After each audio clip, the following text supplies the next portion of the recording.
Hikka on yleinen ilmiö, joka johtuu diafragman, eli vatsanpohjan, äkillisestä, tahattomasta supistumisesta. Tämä lihaksikas kalvo erottaa rintakehän vatsaontelosta ja on tärkeä osa hengitysprosessia. Hikan tarkka syy ei ole täysin selvä, mutta siihen liittyy usein äkillinen ärsytys diafragman hermopäätteissä tai sen toimintaa säätelevissä hermoissa. Hikka voi syntyä monista eri syistä, ja ne voivat vaihdella yksilöittäin. Tässä on joitakin yleisiä hikan laukaisijoita. Ruokailu, nopea syöminen, liiallinen ilman nielaisu tai liian täysi vatsa voivat ärsyttää diafragman hermoja ja aiheuttaa hikkaa.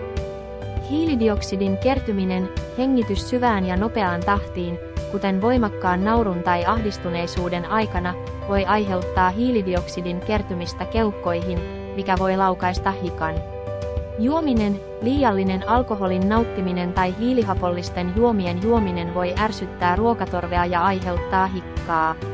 Stressi ja jännitys, voimakkaat tunteet, kuten stressi, jännitys tai pelko, voivat vaikuttaa hermoihin ja aiheuttaa hikkaa.